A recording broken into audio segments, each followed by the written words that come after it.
Hello दोस्तों, आप सभी का स्वागत है हमारे YouTube channel mission success classes में। और आज हम लेकर के आए हैं आप लोगों के लिए भारतीय संविधान के top most important questions MCQ के रूप में। क्योंकि आप लोगों ने कमेंट किया था कि मॉडर्न हिस्ट्री में जिस प्रकार से हम एमसीक्यू बना रहे हैं, क्या उसी पैटर्न पे जो व्यापम अभी नए लेवल पे आया है उसके आधार पर कॉन्स्टिट्यूशन में एमसीक्यू प्राप्त हो सकते हैं। तो इसीलिए हम ये प्रोवाइड करा रहे हैं। तो समय वेस्ट नहीं करते हुए हम अपने क्वेश्चन की तरफ चलते हैं। बस मैं ये कहना चाहूँगा कि आज के इस वीडियो को पूरा देखिएगा, क्योंकि मैंने इसमें बहुत मेहनत किया हुआ है। कूट पद्धति, सत्य असत्य कथन पर आधारित, सूची मिलाइए तथा अन्य जिस प्रकार के प्रश्न अभी पैटर्न चेंज हुआ है तो व्यापम पूछ रहा है, मैंने उस पैटर्न पर प्रश्नों को समाहित करने का प्रयास किया हुआ है। उसके अलावा मैंने कुछ ऐसे प्रश्नों को लिया हुआ है जो मुझे लगता है कि उससे कठिन स्तर का शायद ही प्रश्न पूछा जाएगा। तो चलिए समय वेस्ट नहीं करते हुए हम अपने प्रश्नों की तरफ चलते हैं। और अगर पूरा वीडियो देखने के बाद आपको लगता है कि ऐसे ही क्वेश्चंस हमें और मिलने चाहिए तो कमेंट बॉक्स में प्रतिक्रिया कीजिएगा, लाइक शेयर सब्सक्राइब जरूर कीजिएगा। पहला प्रश्न है हमारा, निम्न में से सर्वोच्च न्यायालय के संबंध में कौन सा कथन या कौन से कथन सही हैं? यानी कि एक कथन या एक से अधिक कथन सही है, उसको बताना है। किसके संबंध में बताना है? हमें बताना है सर्वोच्च न्यायालय के संबंध में। तो चलिए पहला हम लोग कथन पढ़ लेते हैं। पहला कथन है, कलकत्ता में सर्वोच्च न्यायालय की स्थापना 1773 के रेगुलेटिंग एक्ट के तहत किया गया था। कथन बिल्कुल सत्य है। कहाँ किया गया था? कलकत्ता में किया गया था। कौन से एक्ट के तहत किया गया था? 1773 के रेगुलेटिंग एक्ट के तहत किया गया था। सेकंड कथन बोलता है, इस न्यायालय के प्रथम मुख्य न्यायाधीश लेमेस्टर थे, जो कि पूरा गलत कथन है। क्यों? क्योंकि जब फर्स्ट सर्वोच्च न्यायालय बनाया गया कोलकाता में, उस समय यहाँ जो मुख्य न्यायाधीश है वो एलिजाह एम्पे थे, ना कि लेमेस्टर थे। तो सेकंड कथन रॉन्ग हो गया। तो सही आंसर कौन सा होगा? केवल एक किस में दिया हुआ है? ऑप्शन नंबर ए में। तो option number A is the right answer. Okay, चलिए नेक्स्ट क्वेश्चन की तरफ चलते हैं। नेक्स्ट क्वेश्चन है, सूची 1 और सूची 2 को सुमेलित कीजिए। पहला सूची और दूसरा सूची को मिलाना है। इसमें आपको सूची 1 में दिया हुआ है नियंत्रण परिषद की स्थापना, सर्वोच्च न्यायालय की स्थापना, इंग्लिश मिशनरियों का आगमन अनुमति और गवर्नर जनरल परिषद में कानूनी सदस्य की नियुक्ति।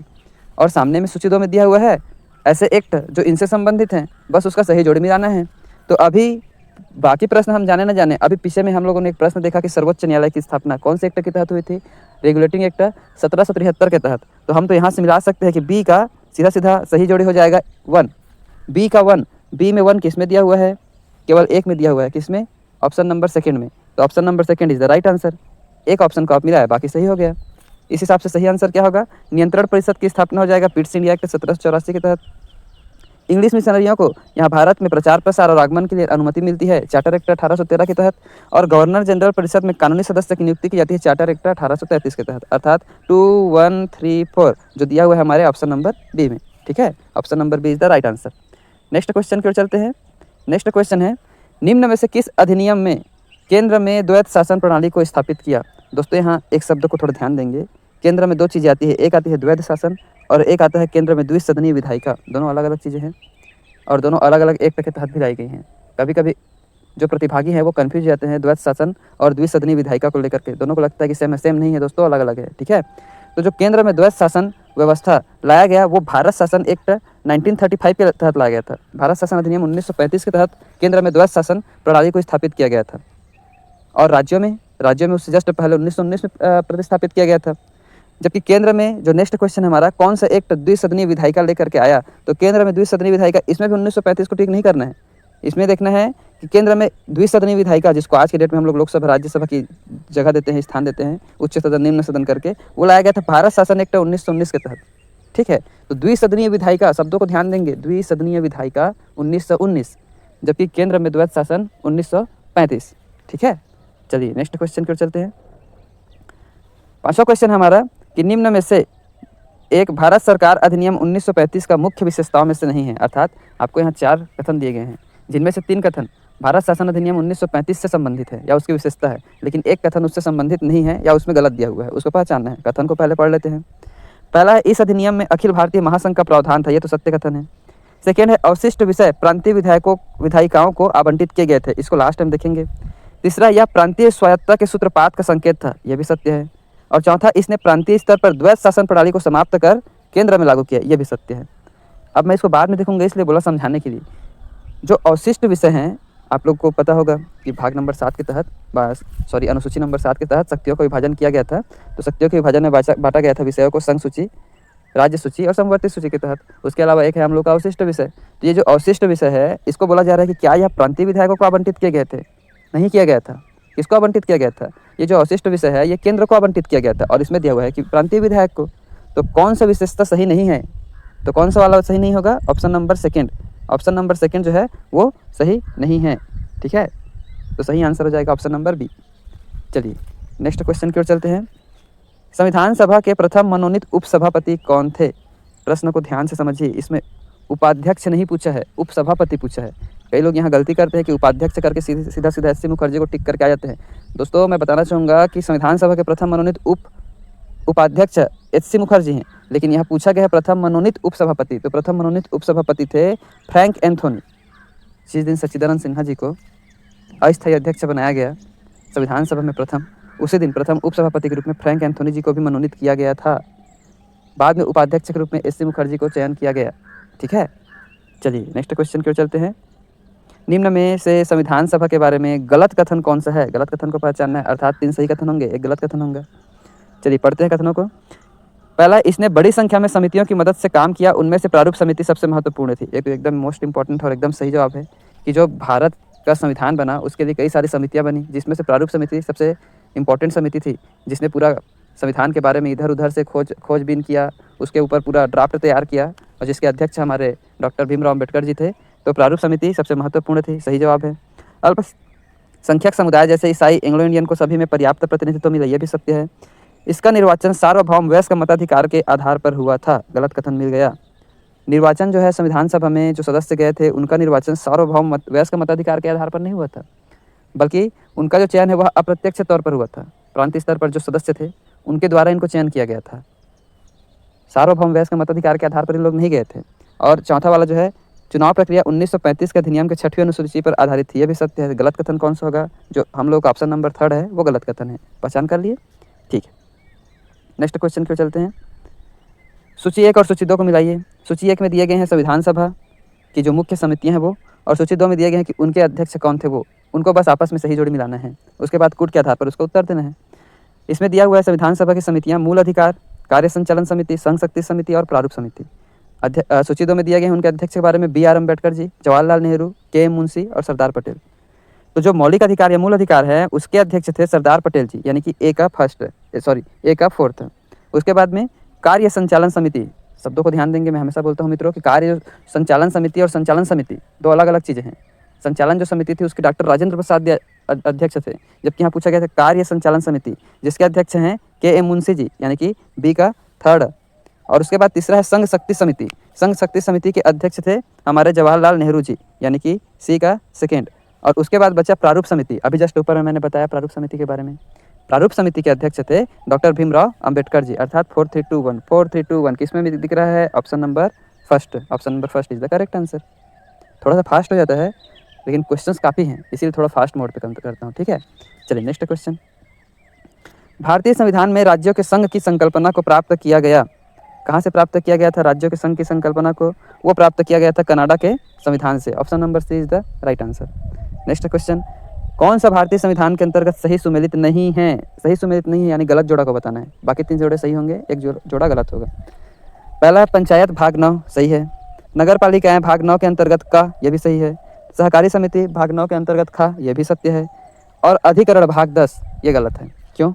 क्योंकि जो अधिकरण है उसको भाग नंबर 14 क के अंतर्गत बताया गया है, उसको रखा गया है, ना कि भाग 10 के अंतर्गत। तो प्रश्न आता है कि भाग 10 में क्या रखा गया है? भाग 10 में रखा गया है SC ST क्षेत्र को। ठीक है, अनुसूचित जाति जनजाति जो क्षेत्र है उसके बारे में इसको भाग 10 में रखा गया है। भाग 10 में अधिकरण नहीं रखा गया है, अधिकरण को 14 क में रखा गया है। ठीक है, चलिए नेक्स्ट क्वेश्चन का सही आंसर कौन सा होगा? Option number 4। Option number 4 is the right answer. Next question की ओर चलते हैं। 11वां क्वेश्चन है कथन कारण संबंधी। दोस्तों जो अभी CGTET में आया था लगभग कथन कारण संबंधी प्रश्न भी मैंने इसमें डाले हैं। पहला कथन है हमारा, भारत का संविधान सबसे अधिक लंबा हो गया है। हाँ, ये तो हो गया है, सही बात है। कारण दिया हुआ है, मौलिक अधिकारों का अध्याय अमेरिकन संविधान के मॉडल से लिया गया है। ये अमेरिकन था, इसको थोड़ा सा सुधार कर पढ़ लेंगे, ये अमेरिकन है। ठीक है, हाँ, मौलिक अधिकारों का अध्याय अमेरिकन संविधान के मॉडल से लिया गया है। तो यहाँ जो कथन है भारत का संविधान सबसे अधिक लंबा है, ये तो सत्य है, अर्थात ये सही है। उसके बाद दूसरा दिया हुआ है कि जो मौलिक अधिकारों का अध्याय है वह अमेरिकन संविधान के मॉडल से लिया गया है, यह भी सत्य है, लेकिन केवल मौलिक अधिकारों की वजह से संविधान इतना लंबा नहीं हुआ है। अमेरिका मॉडल जो हम लोगों ने अपनाया है वो केवल एक छोटा सा पार्ट है हमारे भारत के संविधान का। केवल उसी के पार्ट की वजह से पूरा का पूरा जो हमारा भारत का संविधान है वो काफ़ी लंबा या बड़ा नहीं हुआ है। तो कारण जो है वो हमारा वो भी सत्य है कि माने कि अमेरिका के संविधान से लिया गया है, लेकिन वो उसकी उचित व्याख्या नहीं कर रहा है। उसकी उचित व्याख्या तब करता जब पूरा का पूरा या ज़्यादातर हिस्सा हम लोग अमेरिका से लिए होते, तब हम लोग बोलते कि उसके वजह से हमारे भारत का संविधान लंबा हो गया है। ठीक है, तो यहाँ पास में जो सेकंड है वो कारण वो गलत होगा। कारण सही होगा, माफी चाहता हूँ, कारण सही होगा, लेकिन उसकी जो व्याख्या कर रहा है वो गलत होगा। तो हमारा जो ऑप्शन नंबर सेकंड है ए और आर दोनों सही हैं, किंतु आर ए की सही व्याख्या नहीं करता है, ये वाला जो है सही होगा आंसर। ठीक है, नेक्स्ट क्वेश्चन, निम्न में से कौन सी जोड़ी सुमेलित है? यहाँ सही जोड़ी को या सही जो जोड़ा हुआ है उसको हम लोग को देखना है। मैंने 4 यहाँ पास में जोड़ी आपके सामने रखी हुई है, उसमें से 3 जो जोड़ियाँ हैं वो गलत है और एक जो जोड़ी है वो सत्य है। पहचानना है कौन सा। भारत का सर्वोच्च न्यायालय 318 गलत है। अनुच्छेद नंबर 318 में भारत का सर्वोच्च न्यायालय नहीं है। भारत का सर्वोच्च न्यायालय दिया हुआ है 124 के अंतर्गत। दूसरा, भारत का निर्वाचन आयोग 324, ये सत्य है। तीसरा, संघीय लोक सेवा आयोग यूपीएससी 332 गलत है। हमेशा जितने एस्पिरेंट है उनको तो याद ही रखना चाहिए कि यूपीएससी जो है वो 315 में है, ना कि 332 में। और महाधिवक्ता 351, ये भी गलत है। महाधिवक्ता 165 में है, अनुच्छेद नंबर 165 में। तो ये जो 3 है ये गलत है। सही आंसर होगा भारत का निर्वाचन आयोग 324, option number B is the right answer. ठीक है, चलिए नेक्स्ट क्वेश्चन की ओर चलते हैं। नेक्स्ट क्वेश्चन है हमारा, निम्न में से कौन सा विषय समवर्ती सूची में शामिल किया गया है? कृषि, पुलिस, शिक्षा या रक्षा? समवर्ती सूची वह सूची होती है जिसका मतलब उसमें जो भी विषय रखा जाता है उस पर संघ का और राज्य का दोनों का अधिकार रहता है। तो ऐसा कौन सा विषय है जो समवर्ती सूची में शामिल है? वो है हमारी शिक्षा। सीबीएसई, सीजीबीएसई आप लोग जान ही रहे हैं, उसका एग्जाम्पल दे रहा हूँ। ऐसा तो जो शिक्षा है वो समवर्ती सूची में शामिल किया गया है, जिस पर राज्य का भी और केंद्र का भी अधिकार होता है। ठीक है, नेक्स्ट क्वेश्चन, निम्नलिखित कथनों पर विचार कीजिए। इसमें दिया हुआ है 2 कथन। पहला है, भारत की संसद किसी कानून विशेष को भारत के संविधान की 9वीं अनुसूची में डाल सकती है, सत्य कथन है। दूसरा, 9वीं अनुसूची में डाले गए किसी कानून की वैधता का परीक्षण किसी न्यायालय द्वारा नहीं किया जा सकता है, ये असत्य है। किसी भी न्यायालय द्वारा उसका परीक्षण किया जा सकता है और उस पर कोई भी निर्णय ले सकता है, नहीं ले सकता है करके दिया हुआ है यहाँ। तो ये जो सेकंड वाला जो कथन है वो हमारा रॉन्ग होगा। तो कौन सा कथन सही हुआ? फर्स्ट, केवल ए सही है, option number 1 is the right answer. ठीक है, नेक्स्ट क्वेश्चन, इसमें दिया हुआ है कथन कारण संबंधी। कथन दिया है, भारत एक संपूर्ण प्रभुत्व संपन्न समाजवादी धर्मनिरपेक्ष लोकतंत्रात्मक गणराज्य है। हम हमारी उद्देशिका में पढ़ते भी हैं इसको, और ये सही भी है। कारण दिया हुआ है कि जो 42वां संविधान संशोधन 1976 है उसके द्वारा संपूर्ण प्रभुत्व संपन्न लोकतंत्रात्मक गणराज्य शब्द को प्रतिस्थापित यानी कि उसके स्थान पर प्रतिस्थापित किया गया है, ये भी सत्य है। 42वां संविधान संशोधन 1976 में आया था, कैसे याद रखेंगे? 4 + 2 = 6। 42वां संविधान संशोधन 1976 में लाया गया था और इसके तहत ये संपूर्ण प्रभुत्व संपन्न लोकतंत्रात्मक गणराज्य के स्थान पर उसको क्या किया गया था? प्रतिस्थापित किया गया था। तो कारण भी सही है और कथन ए और कारण तो दोनों के दोनों सही है और सही व्याख्या भी कर रहे हैं। तो सही आंसर क्या होगा? Option number 1 is the right answer. A और आर दोनों सही हैं, कथन और कारण दोनों सही हैं और कारण कथन की सही व्याख्या करता है। ठीक है, बहुत ही सिंपल सा प्रश्न था। नेक्स्ट क्वेश्चन, भारत के संविधान की उद्देशिका के संबंध में हमें बताना है कि कौन सा सही है।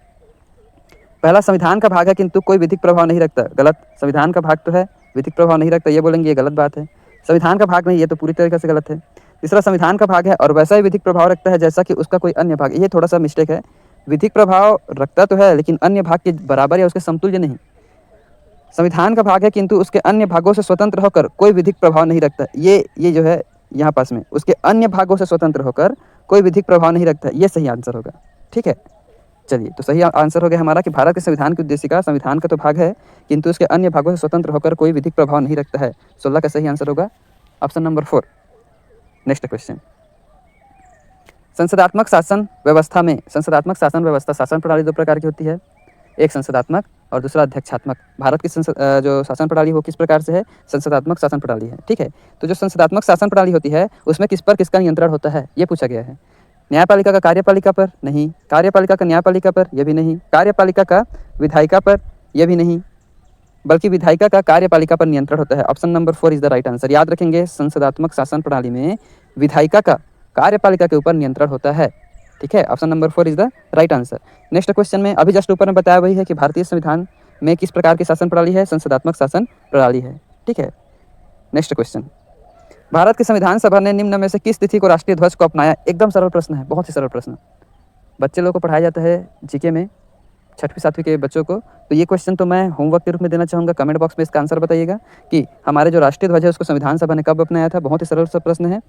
और लास्ट प्रश्न है आज का कि निम्न में से कौन सा एक भारतीय संघ राज्य पद्धति की विशेषता नहीं है। 3 राज्य पद्धति की हमारे भारतीय संघ राज्य पद्धति की विशेषता है, एक इसमें से नहीं है। कौन सा नहीं है उसको देखना है।